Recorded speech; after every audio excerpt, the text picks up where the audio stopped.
الحمد للہ وحدہ والصلاة والسلام علی من لا نبی بعد اما بعد فاعوذ باللہ من الشیطان الرجیم بسم اللہ الرحمن الرحیم لا يحب الله الجهر بالسوء من القول إلا من ظلم وكان الله سميعا عليما إن تبدوا خيرا أو تخفوه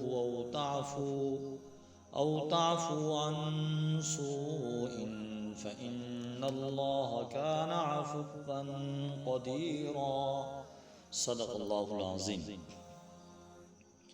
آج ہم اپنے درس کے اندر چھٹے پارے کا خلاصہ بیان کریں گے اور چھٹے پارے کے مضامین کا تذکرہ کیا جائے گا۔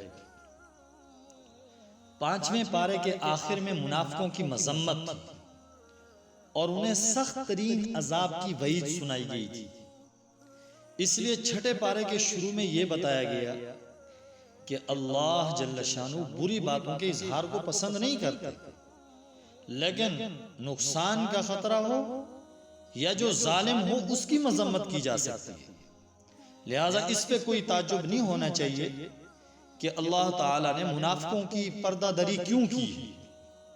اس کے علاوہ جو اہم مضامین اس چھٹے پارے میں ہیں وہ یہ ہے: نمبر 1، منافقوں کی مذمت کے بعد یہودیوں کے جرائم کا تذکرہ ہے، اس لیے کہ کفر و ضلال میں وہ بھی منافقوں کے بھائی تھے۔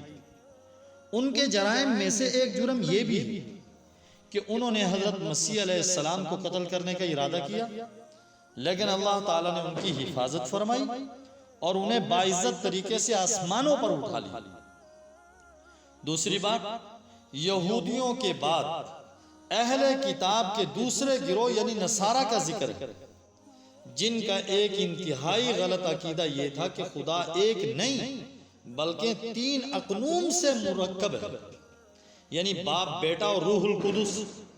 نصارہ کو سمجھایا گیا ہے کہ تم اپنے دین میں غلو نہ کرو اور حضرت عیسیٰ علیہ السلام کو ان کے اصل مقام سے نہ بڑھاؤ، اور یہ مت کہو کہ خدا 3 ہے۔ پھر جبکہ خود حضرت عیسیٰ علیہ السلام اللہ تعالیٰ کے سامنے عاجزی اور عبودیت میں اپنی کوئی حق محسوس نہیں کرتے بلکہ عزت محسوس کرتے ہیں، تو تم کون ہو حضرت عیسیٰ علیہ السلام کو خدا ٹھہرانے والے؟ تیسری بات، سورہ نساء کے اختتام پر دوبارہ اس مضمون کو ذکر کیا جو اس سورت کے شروع میں بیان ہوا تھا، یعنی عورتوں کے معاملے کی رعایت اور قریبی وارثوں کے حقوق کا خیال۔ آگے ہے سورہ مائدہ۔ سورہ مائدہ مدنی سورت ہے، اس میں 120 آیتیں اور 16 رکوع۔ اس کو سورہ مائدہ اس لیے کہا جاتا ہے، مائدہ کا معنی دسترخوان، کیونکہ اسی کا واقعہ اس میں مذکور ہے، اس لیے اس کا نام مائدہ رکھ دیا گیا ہے۔ یہ سورت ہجرت مدینہ کے بعد نازل ہوئی۔ بعض روایتوں سے ثابت ہوتا ہے، جیسے کہ حضرت عائشہ رضی اللہ تعالی عنہا نے فرمایا کہ نزول کے اعتبار سے سورہ مائدہ آخری سورت ہے۔ اس سورت میں حلال و حرام کے متعدد احکام اور 3 واقعے بیان کیے گئے ہیں۔ اس سورت کی ایک خاص بات یہ ہے کہ اس میں وہ آیت کریمہ بھی ہے جو حجۃ الوداع کے موقع پر حضور اکرم صلی اللہ علیہ وسلم پر نازل ہوئی۔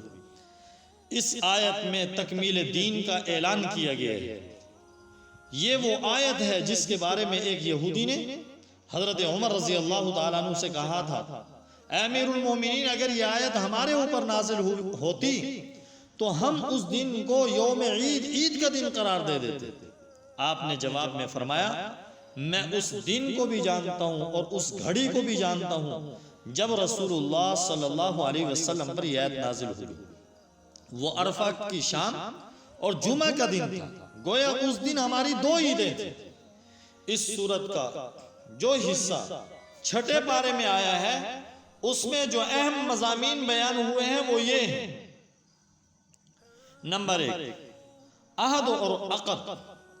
اس سورت کی ابتدا میں ایمان والوں کو ہر جائز عہد اور عقد کے پورا کرنے کا حکم دیا گیا ہے، خواہ وہ عہد اور عقد انسان اور رب کے درمیان ہو یا انسان اور دوسرے انسان کے درمیان ہو۔ گویا یہ آیت ان احکام کو بھی شامل ہے جو اللہ نے بندوں پر فرض کیے ہیں، اور بیع و شراء، شراکت، اجارہ، نکاح اور قسم جیسے تمام عقود کو بھی شامل ہے۔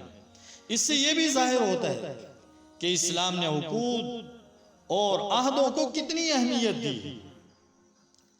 کھانے پینے کی بہت ساری ایسی چیزوں کی حرمت کا اعلان کیا گیا ہے جنہیں زمانہ جاہلیت میں حلال سمجھا جاتا تھا، کیونکہ ان چیزوں کے کھانے میں صحت اور جسم کا بھی نقصان ہے، فکر و نظر اور دین و اخلاق کا بھی نقصان ہے۔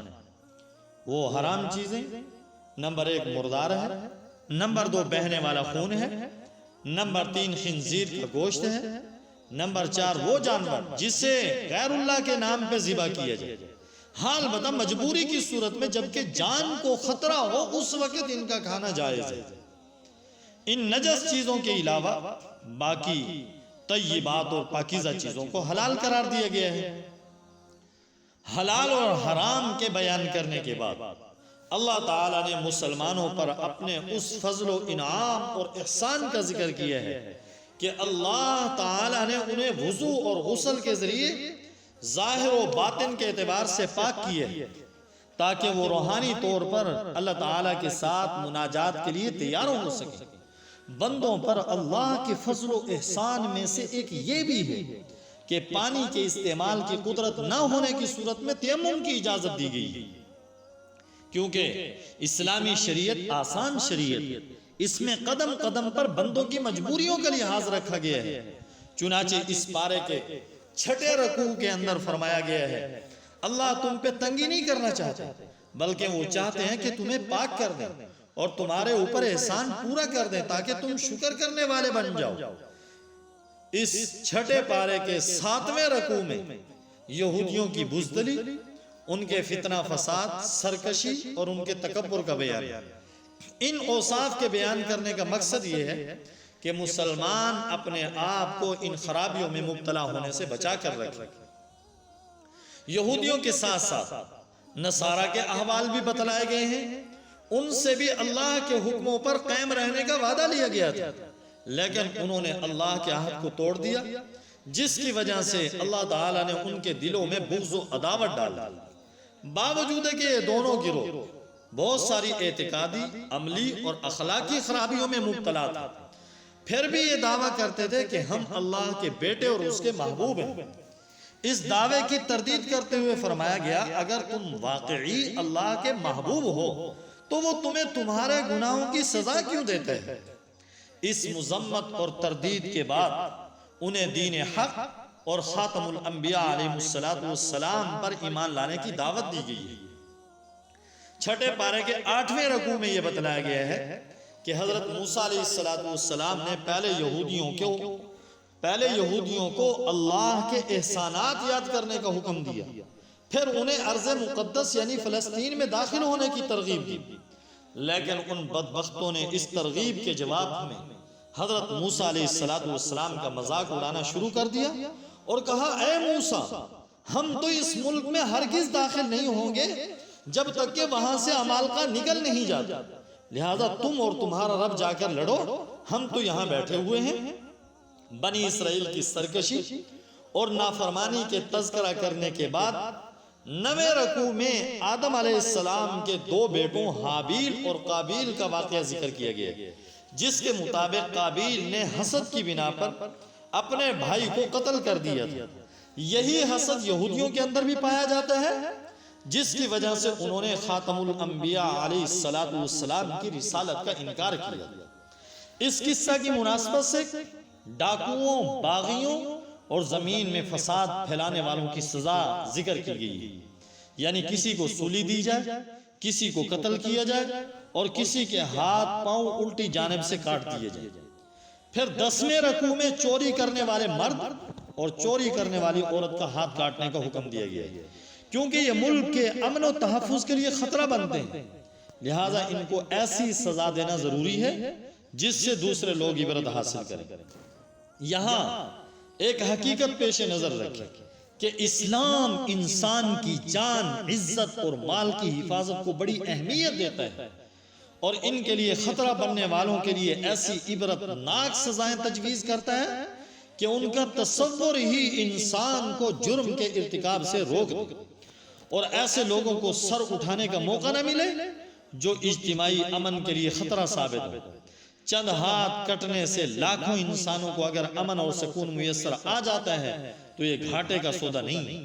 آج کی دنیا جو کہ جرائم کی کثرت کی وجہ سے جہنم کا نمونہ بن چکی ہے، چیخ چیخ کر اسلامی قوانین اور حدود کے نفاذ کی دعوت دے رہی ہے۔ ڈاکہ زنی، چوری اور فساد کے احکام بیان کرنے کے بعد فسادیوں کے دو بڑے گروہوں کا تذکرہ ہے، یعنی منافقوں اور یہودیوں۔ پہلے گروہ کا ذکر اختصار کے ساتھ، دوسرے گروہ کا تفصیلی ذکر ہے۔ فرمایا گیا، اے رسول، آپ کو وہ لوگ غم میں نہ ڈالیں جو کفر میں جلدی کرتے ہیں، وہ جو اپنے منہ سے کہتے ہیں کہ ہم مسلمان ہیں، ان کے دل مسلمان نہیں، اور وہ جو یہودی ہیں یہ جھوٹ بولنے کے لیے جاسوسی کرتے ہیں اور ایک دوسری جماعت کے جاسوس ہیں جو آپ کے پاس نہیں آئی۔ یہودیوں کے ساتھ ساتھ نصارہ کی گمراہی کا بھی بیان ہے، اور بتلایا گیا ہے کہ ان کو تورات اور انجیل دی گئی تھی، لیکن انہوں نے ان کتابوں کے مطابق اپنے فیصلے نہ کیے۔ تورات اور انجیل کے ذکر کے بعد قرآن مجید کا تذکرہ ہے جو کہ ہدایت اور گمراہی میں فرق کرنے والا ہے، اور یہی ساری کتابوں کا محافظ ہے۔ عقائد، عبادات، معاملات اور اخلاق سے تعلق رکھنے والی کوئی ایسی نصیحت اور کوئی ایسا کام نہیں جو انسانیت کی فلاح کے لیے ضروری ہو اور سابقہ کتابوں میں تو ہو مگر قرآن کریم میں نہ ہو۔ اس کے بعد مسلمانوں کو یہود و نصارہ کے ساتھ دلی دوستی لگانے سے منع کیا گیا، کیونکہ وہ امت مسلمہ کے سخت ترین دشمن ہیں۔ فرمایا گیا، اے ایمان والو، تم یہود و نصارہ کو دوست نہ بناؤ، وہ آپس میں ایک دوسرے کے دوست ہیں، اور تم میں سے جو ان سے دوستی رکھے گا وہ انہی میں سے ہوگا، بے شک اللہ تعالیٰ ظالم قوم کو ہدایت نہیں دے۔ قرآن کریم کی صداقت کا زندہ معجزہ ہم اپنی آنکھوں سے دیکھ رہے ہیں کہ آپس کے شدید مذہبی اور سیاسی اختلافات کے باوجود یہود و نصارہ مسلمانوں کے مقابلے میں متحد ہیں۔ تعجب تو اس بات پر ہے کہ عالم اسلام کے حکمران قرآن حکیم کی واضح ہدایات کے باوجود یہود و نصارہ سے پینگے بڑھاتے ہیں اور ان کے اشاروں پر بنیاد پرست مسلمانوں پر ظلم و ستم کے پہاڑ ڈھاتے ہیں۔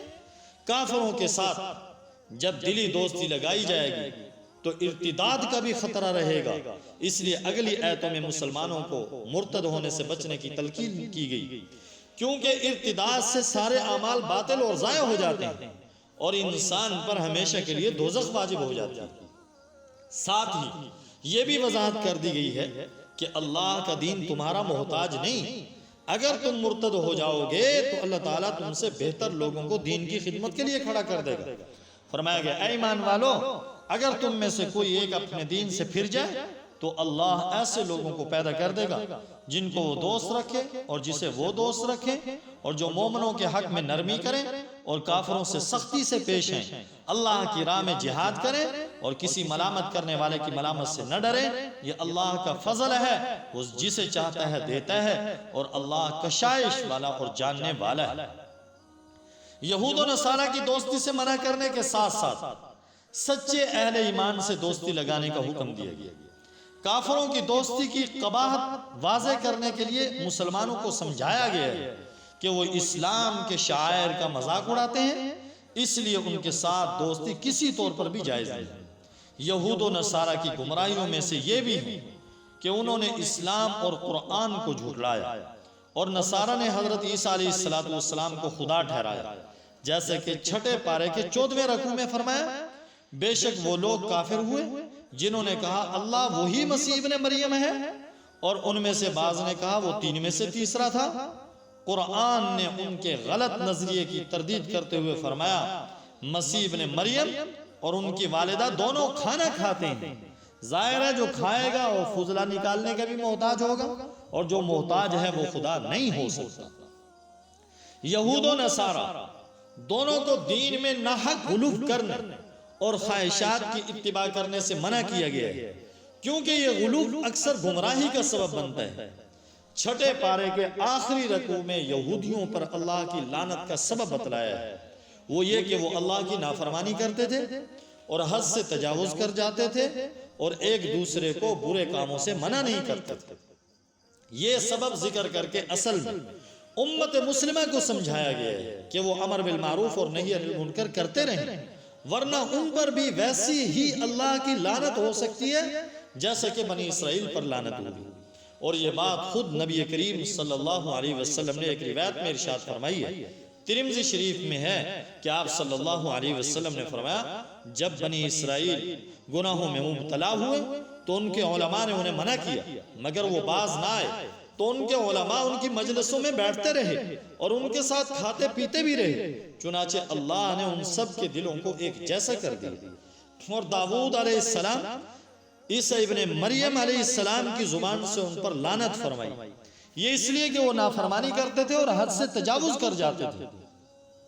رسول اکرم صلی اللہ علیہ وسلم پہلے ٹیک لگائے ہوئے تھے، مگر یہ فرماتے ہوئے سیدھے ہو کر بیٹھ گئے.